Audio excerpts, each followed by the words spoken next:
Oke, kalau Anda lihat tadi bahwa kita sudah berbincang dengan Direktur Rumah Sakit Islam Yatopa Bodak di Lombok Tengah. Kali ini kita sudah bersama Ibu Direktur, tetapi ini bukan Direktur RSI-nya.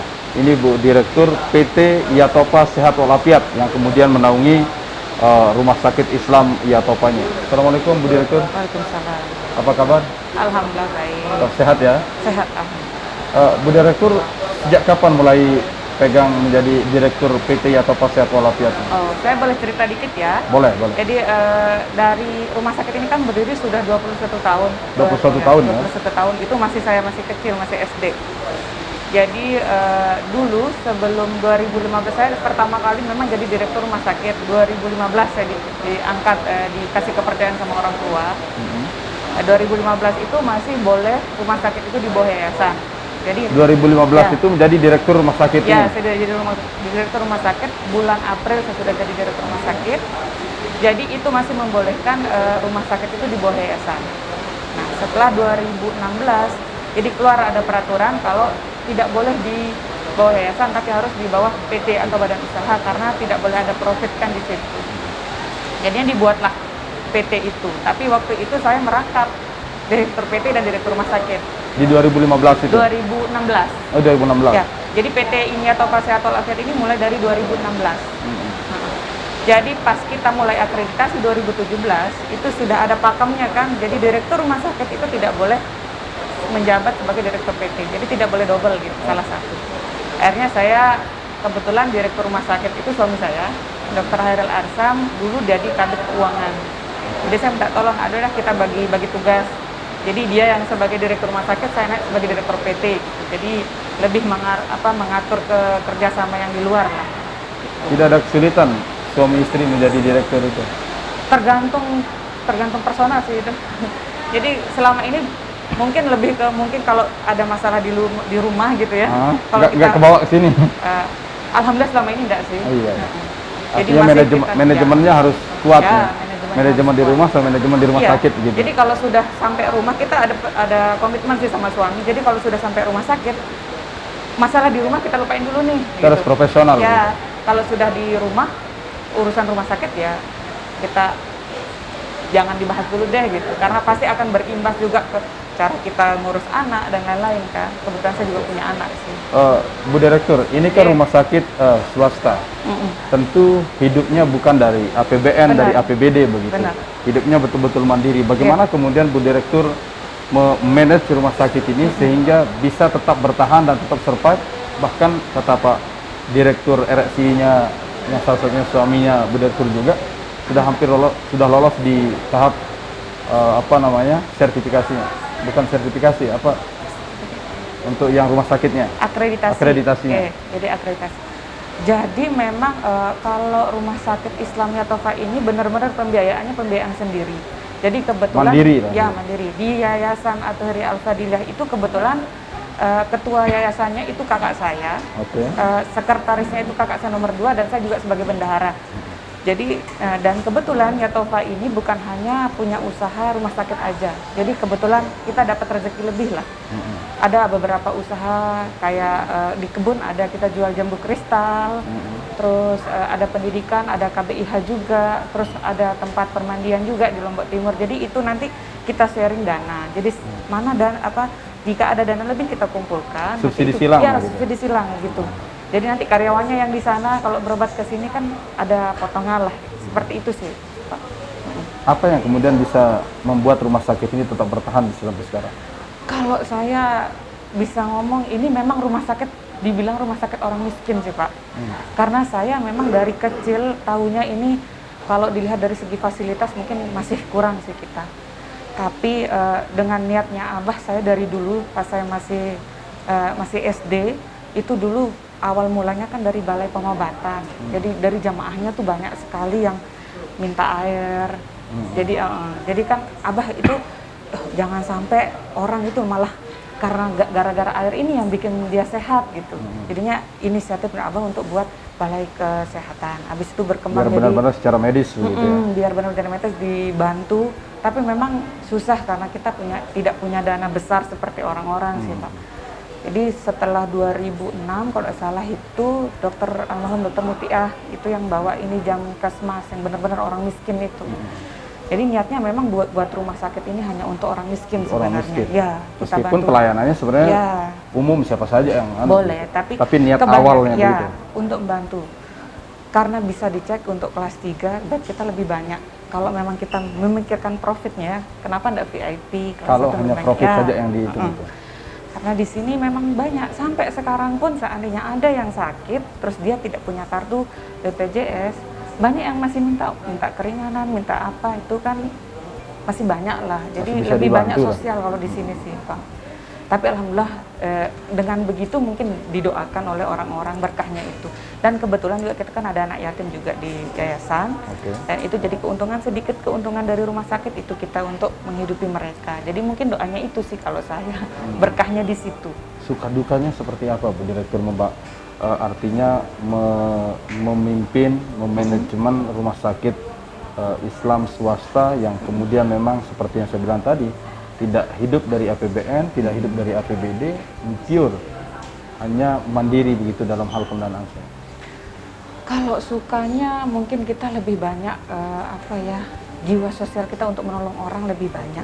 Kalau dukanya kita sebutin satu-satu memang banyak. Untuk dulu saya masuk pertama kali 2015 itu saya fresh graduate, kayak langsung diangkat sebagai direktur rumah sakit di sini.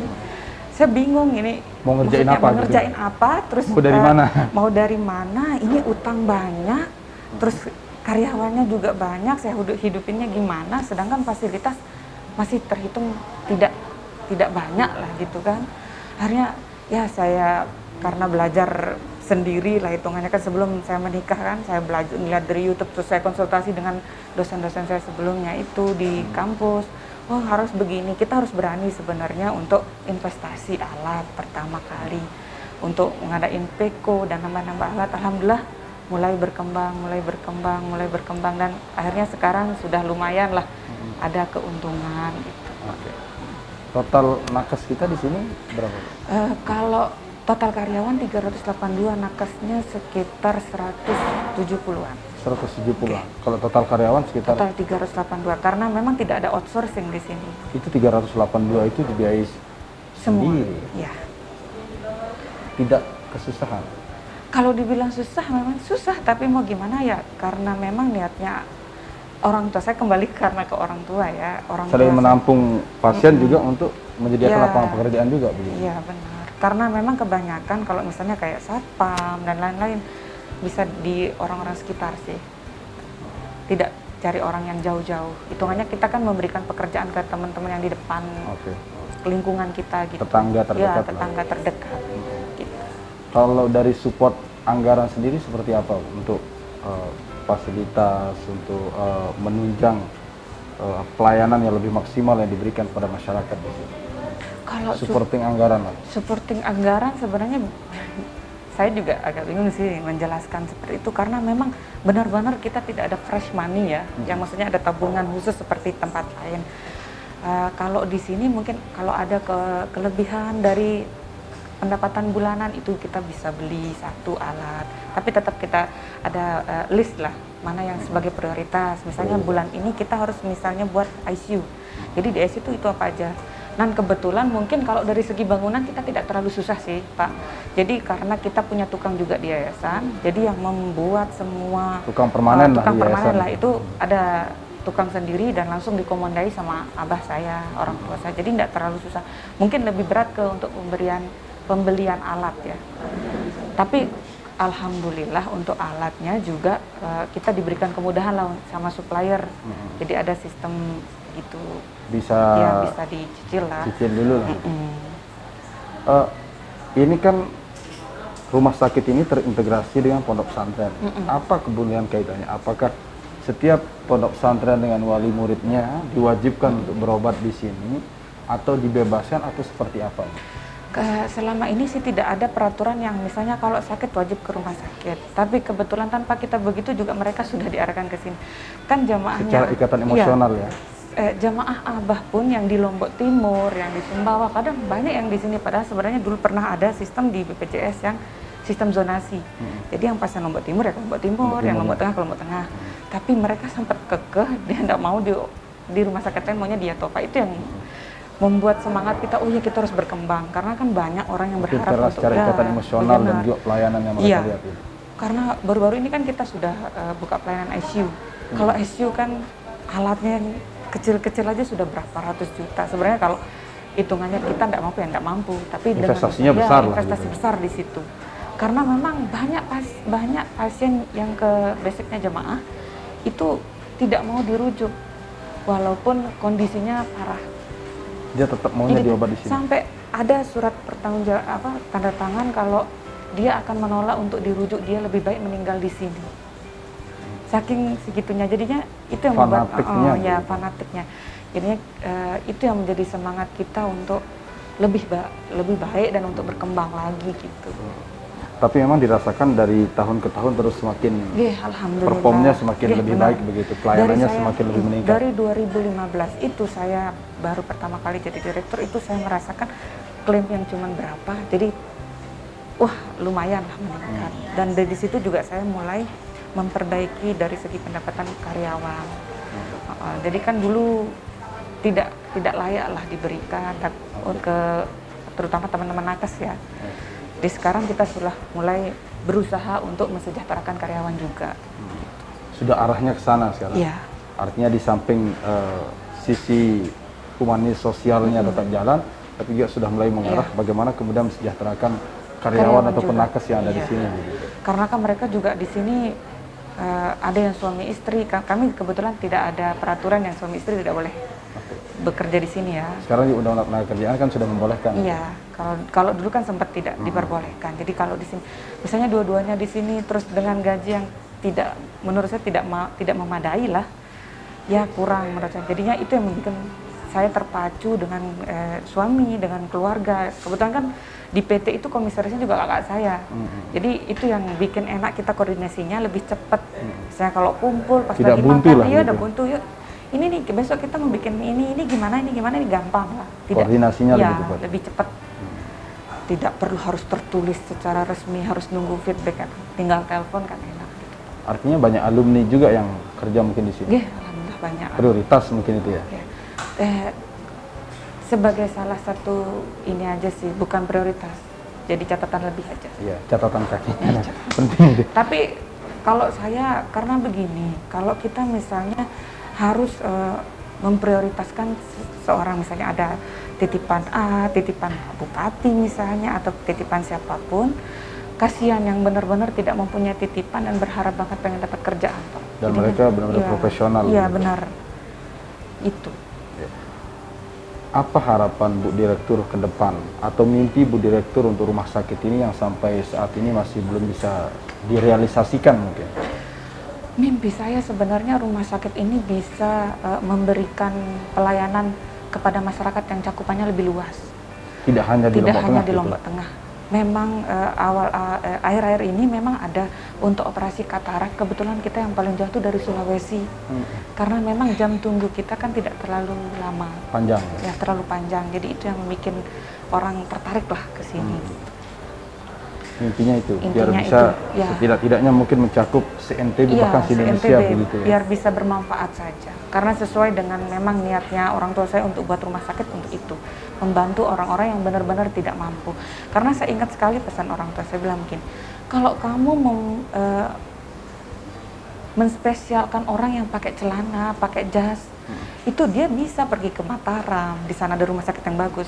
Tapi kalau seandainya kamu menspesialkan orang-orang yang cuma pakai sarung, yang biasa pakai sendal jepit, ini baru hebat. Karena apa? Mereka siapa tahu di tempat lain mereka ditolak dan mereka hanya berharap di sini, itu aja katanya. Berkahmu pasti ada di situ.